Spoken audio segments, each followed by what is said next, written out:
Hi friends, నా పేరు Venkatesh. Welcome to our video channel chill bro updates 2.0. First video click కొట్టండి, అలాగే I button press చేయండి. Subscribe చేయకపోతే సబ్స్క్రైబ్ చేయండి. ఈ వీడియోలో మనం ఓటింగ్ ఆర్డర్ గురించి తెలుసుకుందాం. ఎవరు టాప్ ఉన్నారు, ఎవరు ఎలిమినేట్ అయ్యేకి దగ్గరలో ఉన్నారు అని.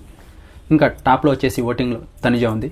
ఈ వారం అంతా తనుజానే ఉంటుంది, ఎందుకంటే అంతలా ఓటు పడుతుంది తనుజాకైతే. మాస్ ఓటింగ్, తన దగ్గరలో కూడా ఎవరు లేరు. ఈ నామినేషన్స్ ఏవైతే జరిగాయో అప్పుడు కొంచెం తగ్గుతుంది అనుకున్నారు, కానీ తగ్గలేదు.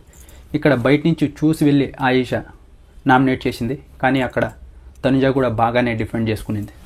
మీరు టాస్కుల్లో డీల్ పెట్టుకొని ఆడుతున్నారని ఆయిషా అంటే, ఇక్కడ తనుజ కూడా నువ్వు కూడా ఇందాక బాల్ గేమ్లో డీల్ పెట్టుకునే కదా ఇప్పుడు నన్ను నామినేట్ చేయడానికి వచ్చావు అని దానికి సమాధానం చెప్పింది.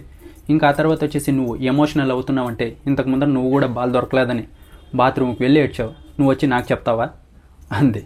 ఇంకొచ్చేసి తనుజ వచ్చేసి నువ్వు నన్ను టార్గెట్ చేయాలంటే డైరెక్ట్గా చేయి, ఇలా సిల్లీ పాయింట్లు చెప్పకంటే. ఇంకా ఆయేష వచ్చేసి అవును నువ్వే నా టార్గెట్ అని చెప్పింది. ఆ తర్వాత చెప్పు, ఇలా సిల్లీ పాయింట్లు ఎందుకు చెప్తావు, నువ్వు నన్ను టార్గెట్ చేస్తున్నావు అందుకే నామినేట్ చేస్తున్నావు అంతే కదా అని ఇద్దరు బాగా వాదించుకున్నారు, డిఫెండ్ బాగా చేసుకున్నారు. ఈవిడ పాయింట్లు పెట్టింది, ఆవిడ డిఫెండ్ చేసుకునింది. అలా ఇప్పుడు నిన్న పోల్ పెట్టా నామినేషన్ పాయింట్లో ఎవరు కరెక్ట్ అని. 1,70,000 ఓట్స్ అయితే పడ్డాయి. తనుజాకి 76% సపోర్ట్ చేశారు, ఇంకా ఆయిషాకి 24% సపోర్ట్ చేశారు. ఇంకా ఆ తర్వాత సెకండ్ ప్లేస్లో ఉన్నది వచ్చేసి డీమన్ పవన్. డీమన్ పవన్కి అయితే ఓట్లు పడుతున్నాయి, కానీ ఇక్కడ ఓట్లు అయితే కళ్యాణ్వి అలాగే రీతువి ఇద్దరివి కలిపి పడుతున్నాయి. ఇప్పుడు 3 ఓట్లు అయ్యాయి, అందుకే డీమన్ సెకండ్కి వచ్చాడు. ఈ వారం ఏమీ తను నిరూపించుకోవడానికి అంటే స్కోప్ ఏం లేదు ఈ వారం అతనికి. గేమ్స్కి ఎవరికీ లేదు, వైల్డ్ కార్డ్స్కే ఉంది ఈ వారం స్కోప్ ఆడడానికి. ఇంకా ఇంతకు ముందర ఏదైతే ఆడాడో అప్పుడు కొంచెం సపోర్ట్ సంపాదించుకున్నాడు. ఆ సపోర్ట్తో ఇప్పుడు కళ్యాణ్ రీతు ఓట్స్తో సెకండ్ ప్లేస్లో ఉన్నాడు డీమన్. ఇంకా థర్డ్ ప్లేస్లో వచ్చేసి సుమన్ శెట్టి అన్న ఉన్నాడు. సుమన్ శెట్టి అన్నకి ఈ వారం స్కోప్ దొరికింది. నిన్న గేమ్ ఆడాడు, బాగా ఆడాడు.